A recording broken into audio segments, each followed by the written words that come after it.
The Wolf Queen, Book 1 by Wahin Jarth, from the pen of the 1st century 3rd era sage Monto Kai, 3rd era 63.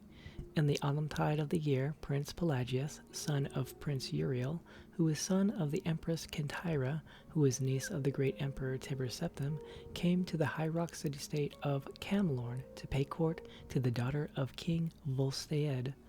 Her name was Quintala, the most beauteous princess in Tamriel, skilled at all maidenly skills, and an accomplished sorceress.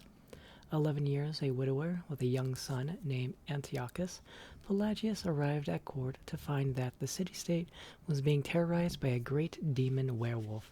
Instead of wooing, Pelagius and Quintilla together went out to save the kingdom. With his sword and her sorcery, the beast was slain, and by the powers of mysticism, Quintilla chained the beast's soul to a gem. Pelagius had the gem made into a ring and married her. But it was said that the soul of the wolf stayed with the couple until the birth of their first child. 3rd Era 80. The ambassador from Solitude has arrived, Your Majesty, whispered the steward Balvus. Right in the middle of dinner, muttered the Emperor weakly. Tell him to wait. No, father, it's important that you see him, said Pelagius, rising. You can't make him wait and then give him bad news. It's undiplomatic. Don't go then. You're much better at diplomacy. You're much better at diplomacy than I am. We should have all the family here, Emperor Uriel II added, suddenly aware how few people were present at his dinner table. Where's your mother? Sleeping with the archpriest of Kinareth, Pelagius would have said. But he was, as his father said, diplomatic. Instead, he said, at prayer. And your brother and sister? Amiel is in first hold, meeting with the Archmagister of the Mages Guild, and Galana, though we won't be telling this to the ambassador, of course, is preparing for her wedding to the Duke of Narcissus. Since the ambassador expects her to be marrying his patron, the King of Solitude instead, we'll tell him that she's at the spa, having a cluster of pestilent boils removed. Tell him that, and he won't press too hard for the marriage, politically expedient though it may be. Pelagius smiled. You know how queasy Nords are about warty women.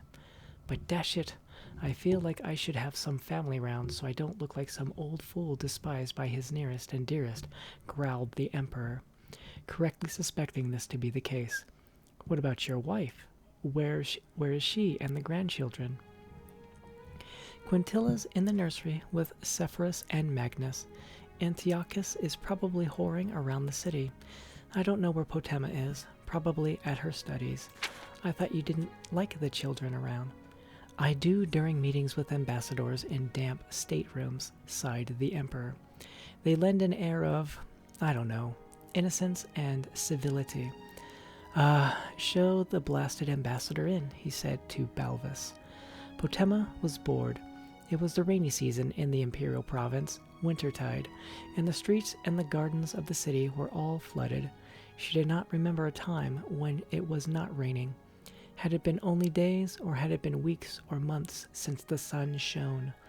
There was no judging of time anymore in the constant flickering torchlight of the palace, and as Potema walked through marble and stone hallways, listening to the pelting of the rain, she could think nothing but that she was bored. Asthefe, her tutor, would be looking for her now. Ordinarily, she did not mind studying. Rote memorization came easily to her. She quizzed herself as she walked down through the empty ballroom. When did Orsinium fall? 1st Era 980. Who wrote Tamrillian tractates? Cosi. When was Tiber Septim born? 2nd Era 288. Who is the current king of Daggerfall? Morton, son of Gothlir. Who is the current Sylvanar? Varbaranth, son of Varbaril. Who is the warlord of Littlemoth? Trick question. It's a lady, Iowa. What will I get if I'm a good girl, and don't get into any trouble? And my tutor says I'm an excellent student. Mother and father will renege on their promise to buy me a Daedric katana of my own, saying they never remembered that promise, and it's far too expensive and dangerous for a girl my age. There were voices coming from the Emperor's stateroom. Her father, her grandfather, and a man with a strange accent, a Nord. Potema moved a stone she had loosened behind a tapestry and listened in. "Let us be frank, your Imperial Majesty," came the Nord's voice. "My sire, the King of Solitude, doesn't care if Princess Galana looked like an orc. He wants an alliance with the Imperial family, and you agreed to give him Galana, or give back the millions of gold he gave to you to quell the Khajiit rebellion in Torval. This was the agreement you swore to honor." "I remember no such agreement," came her father's voice. "Can you, my liege?" There was a mumbling noise that Potema took to be her grandfather, the ancient emperor. "Perhaps we should take a walk to the Hall of Records. My mind may be going." The Nord's voice sounded sarcastic. I distinctly remember your seal being placed on the agreement before it was locked away. Of course, I may verily be mistaken." "We will send a page to the hall to get the document you refer to," replied her father's voice, with a cruel, soothing quality he used whenever he was about to break a promise. Potema knew it well. She replaced the loose stone and hurried out of the ballroom. She knew well how slowly the pages walked, used to running errands for a doddering emperor.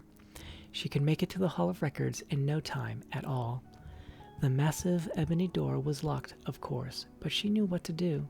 A year ago, she caught her mother's Bosmer maid pilfering some jewelry, and in exchange for her silence, forced the young woman to teach her how to pick locks.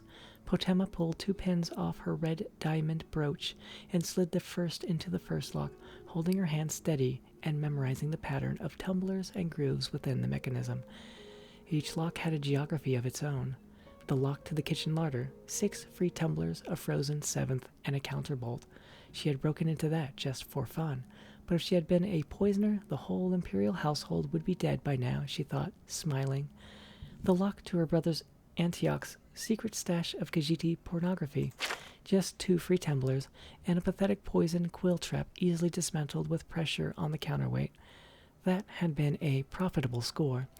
It was strange that Antiochus, who seemed to have no shame, proved so easy to blackmail. She was, after all, only 12, and the difference between the perversions of the cat people and the perversions of the Cyrodiils seemed pretty academic. Still, Antiochus had given her the diamond brooch, which she treasured. She had never been caught, not when she broke into the Archmage's study and stole his oldest spell book, not when she broke into the guest room of the king of Ghislaine and stole his crown the morning before Magnusus's official welcoming ceremony. It had become too easy to torment her family with these little crimes, but here was a document the Emperor wanted for a very important meeting. She would get it first. But this was the hardest lock she ever opened. Over and over she massaged the tumblers, gently pushing aside the forked clamps that snatched at their pins, drumming the counterweights. It nearly took her half a minute to break through the door to their Hall of Records, where the Elder Scrolls were housed. The documents were well organized by year, province, and kingdom, and it took Potema only a short while to find the promise of marriage between Uriel Septim II, by the grace of the gods, Emperor of the Holy Cyrodiilic Empire of Tamriel, and his daughter, the Princess Galana, and His Majesty King Mantiarco of Solitude. She grabbed her prize and was out of the hall with the door well locked before the page was even in sight. Back in the ballroom, she loosened the stone and listened eagerly to the conversation within. For a few minutes, the 3 men, the Nord, the Emperor, and her father, just spoke of the weather and some boring diplomatic details. Then there was a sound of footsteps and a young voice, the page. "Your Imperial Majesty, I have searched the Hall of Records and cannot find the document you asked for." "There, you see," came Potema's father's voice. "I told you it didn't exist." "But I saw it." The Nord's voice was furious. "I was there when my liege and the Emperor signed it. I was there." "I hope you aren't doubting the word of my father, the sovereign emperor of all Tamriel, not when there's now proof that you must have been mistaken." Pelagius's voice was low, dangerous. Of course not, said the Nord, conceding quickly. But what will I tell my king? He is to have no connection with the imperial family, and no gold returned to him as the agreement, as he and I believed the agreement to be. We don't want any bad feelings between the Kingdom of Solitude and us, came the Emperor's voice, rather feeble, but clear enough. What if we offered King Mantiarco our granddaughter instead? Potema felt the chill of the room descend on her. The Princess Potema? Is she not too young? Asked the Nord. She is 13 years old, said her father. That's old enough to wed. She would an ideal mate for your king, said the Emperor. She is, admittedly, from what I see of her, very shy and innocent, but I'm certain she would quickly grasp the ways of court. She is, after all, a septim. I think she would be an excellent Queen of Solitude. Not too exciting, but noble. The granddaughter of the Emperor is not as close as his daughter, said the Nord, rather miserably. But I don't see how we can refuse the offer. I will send word to my king. You have our leave, said the Emperor, and Potema heard the sound of the Nord leaving the stateroom. Tears streamed down Potema's eyes. She knew who the King of Solitude was from her studies. Mantiarco, 62 years old and quite fat, and she knew how far Solitude was and how cold in the northernmost climate.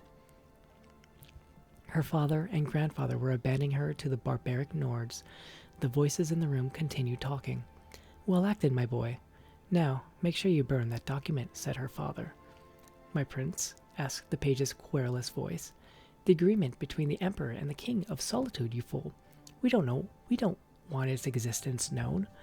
My prince, I told the truth. I could not find the document in the Hall of Records. It seems to be missing. By Lorcan, roared her father. Why is everything in this palace always misplaced? Go back to the hall and keep searching until you find it. Potema looked at the document. Millions of gold pieces promised to the Kingdom of Solitude in the event of Princess Galana not marrying the king. She could bring it to her bring it into her father, and perhaps as a reward he would not marry her to Mantiarco. Or perhaps not. She could blackmail her father and the Emperor with it and make a tidy sum of money. Or she could produce it when she became Queen of Solitude to fill her coffers and buy anything she wanted. More than a Daedric katana, that was for certain.